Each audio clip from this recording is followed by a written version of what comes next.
Coucou, c'est Miu Miu. En ce moment, une des plantes les plus en vogue, c'est le Monstera. Et je vais vous donner tous mes bons conseils pour réussir et répondre à vos questions.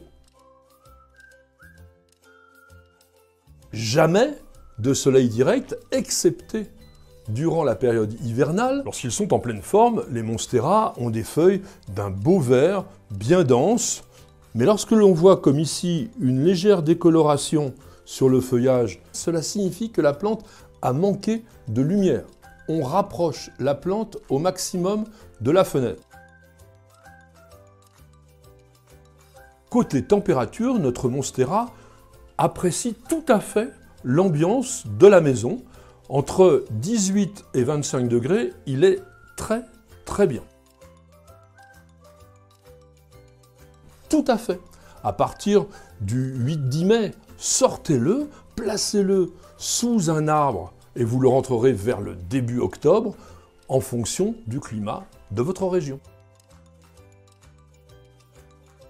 Au fur et à mesure que la plante grandisse dans la maison, ses feuilles rapetissent et se découpent de moins en moins.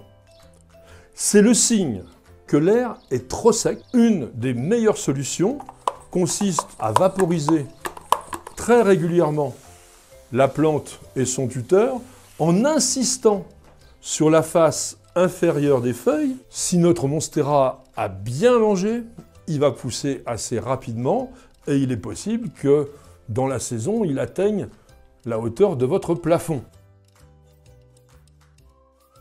On va le tailler. D'autant plus que si vous regardez bien, sur les extrémités, comme ici par exemple, il y a déjà des racines. Et donc je vais pouvoir couper ici.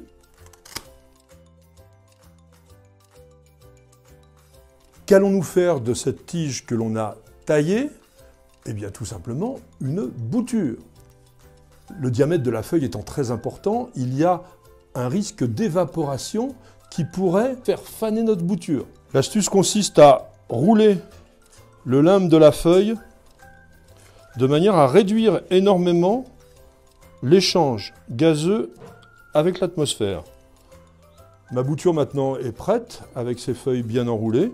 Il suffit tout simplement que je la plonge dans un récipient d'eau. Et d'ici un mois, elle aura développé des racines et il n'y aura plus qu'à la rempoter.